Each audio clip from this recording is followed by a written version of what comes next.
Hi kabamba! Panibagong araw, panibagong ulam ideas na naman po ang aking isishare sa inyo. Kaya kung nag-iisip ka na naman ng lulutuin ngayon, ay inaanyayahan kitang panuorin mo ito, baka magustuhan mo. Tara, samahan mo ulit ako dito sa aking kusina, manood, matuto, at mag-enjoy. Welcome ka ulit dito sa Bamba's Kitchen. Wala nang paligoy-ligoy pa kabamba, umpisahan na natin magluto. Dito sa aking kawali ay naglagay lang ako dito ng mantika dahil igigisa natin yung bawang at sibuyas. Maraming nagko-comment kabamba na mabilis daw yung pagsasalita ko. Ito na po yung normal kong pagsasalita. Kung bagalan ko kasi yung aking pagsasalita, baka maboring kayo kabamba. Kaya kung may mga tanong kayo dito sa mga niluluto ko, mag-comment na lang po o kaya mag-message sa aking page. Pag minsan ay nilalagay ko na lang yung recipe dito sa comment section. Pero kadalasan ay hindi na ako naglalagay ng full recipe. Na-explain ko naman na kasi dito sa aking vlog. Kaya comment na lang po kayo pag may mga tanong kayo. Back to cooking na tayo. Nilagay ko na pala dito yung ating isasahog na karne. Atin lang itong igigisa ng saglit hanggang maglabas na ito ng sariling mantika. After naman nito ay maglalagay ako dito ng fresh alamang. Kaya ito muna yung aking sinunod dahil fresh alamang ito. Kaya igigisa ko muna ito ng saglit. Pag nagisang alamang naman na yung inyong gagamitin, ay maglagay na lang kayo after nyo maggisa ng kamatis. Yun yung paraan ko po. Depende na lang po sa gusto nyo. Medyo dinamihan ko na yung paglagay ng alamang dito dahil itong nabili kong alamang ay ito yung hindi masyado maalam. Kaya tansyahin nyo na lang ang paglalagay kabamba. Pagkagisa ko naman dito sa alamang ay agad ko namang sinunod itong kamatis.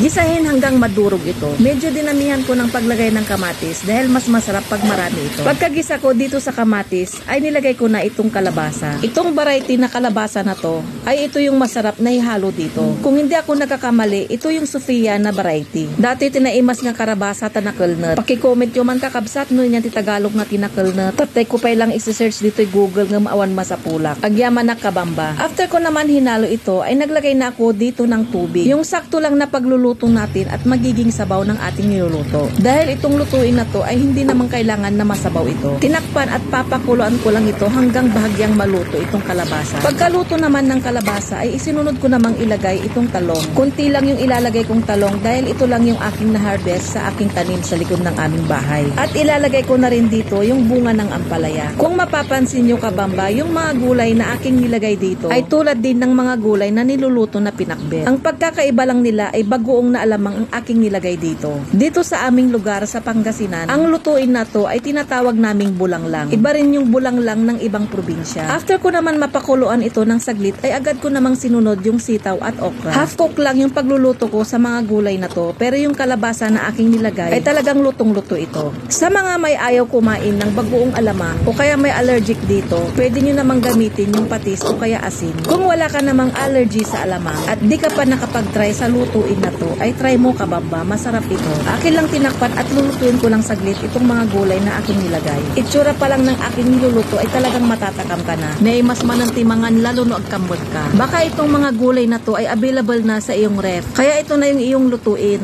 Sana ay muli yung nagustuhan itong aking na-share sa inyo na ulam ideas for the day. Kaya kung nagustuhan mo itong ulam ideas na to, paki-like and share ito kabamba. At paki-follow na rin itong aking page para lagi kang updated. Thank you for watching kabamba. See you sa aking next cooking vlog.